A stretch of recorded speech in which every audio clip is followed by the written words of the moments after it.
दोस्तों, Charles squab America के वो पहले इंसान थे जिन्हें $1 मिलियन से भी ज्यादा की सैलरी एनुअली पे की जाती थी। और ये बात उस समय की है जब कोई इनकम टैक्स तक नहीं था और जो इंसान हफ्ते में $50 तक भी कमा लेता था उसे अच्छा माना जाता था।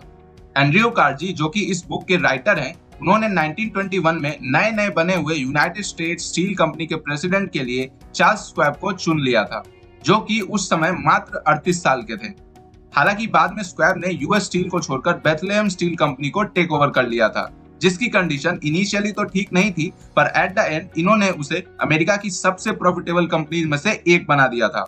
पर सवाल यह है कि आखिर इनमें ऐसी क्या खूबी थी कि उन्हें उस समय $1 मिलियन या तो कह ले एक दिन के $3000 दिए जाते थे। तो यह जानने के लिए वीडियो को पूरा एंड तक देखें। अब आप सोच रहे होंगे कि एक स्टील मैन्युफैक्चरिंग कंपनी के प्रेसिडेंट को स्टील के बारे में तो बहुत कुछ पता होगा, इनफैक्ट जरूर वो एक जीनियस होगा। पर ऐसा बिल्कुल भी नहीं था। इनफैक्ट खुद चार्ल्स स्क्वैब का ही कहना था कि उनके पास बहुत सारे वर्कर्स हैं जो स्टील के बारे में उनसे भी कहीं ज्यादा नॉलेज रखते हैं।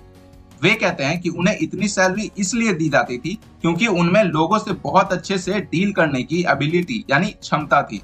और जब उनसे पूछा गया कि वे ये सब कैसे कर लेते हैं, तब वे कहते हैं कि वे अपने वर्कर्स को या लोगों को इंथुजियाज्म यानी जोश से भर देते थे। फिर वे कहते हैं कि किसी इंसान के अंदर से उसके बेस्ट परफॉर्मेंस को बाहर निकालने के लिए उसे अप्रिशिएट और इनकरेज करना चाहिए, यानी उसे सराहना और प्रोत्साहित करना चाहिए।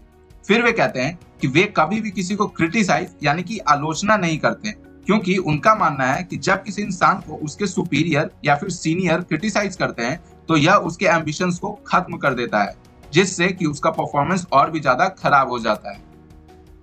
और उन्हें अगर कुछ भी अच्छा लगता था तो वे उसकी तारीफ जरूर से करते थे। वे अक्सर अपने वर्कर्स को अच्छे काम के लिए प्रोत्साहित करते रहते थे, लेकिन कभी भी किसी को डांट फटकार नहीं लगाते थे।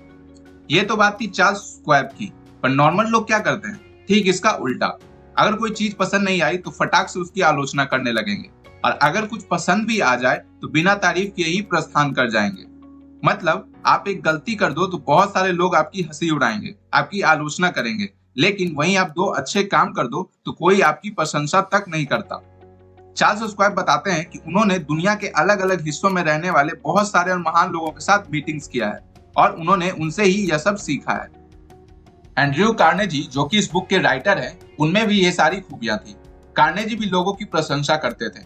इनफैक्ट वे अपने टॉम स्टोन में भी अपने असिस्टेंट्स की प्रशंसा करना चाहते थे, और मरणोपरांत उन्होंने अपनी समाधि पर उन्हीं के द्वारा लिखी गई लाइन अंकित करवाई थी, जिसपे लिखा था, "Here lies one who know how to get around him men who were cleverer than himself." मतलब यहाँ पर वो इंसान पड़ा है जो खुद से भी ज्यादा चतुर इंसान को कैसे प्राप्त करना है या कैसे जीतना है या कैसे अपना पसंदीदा बनाना है, यह अच्छे से जानता था।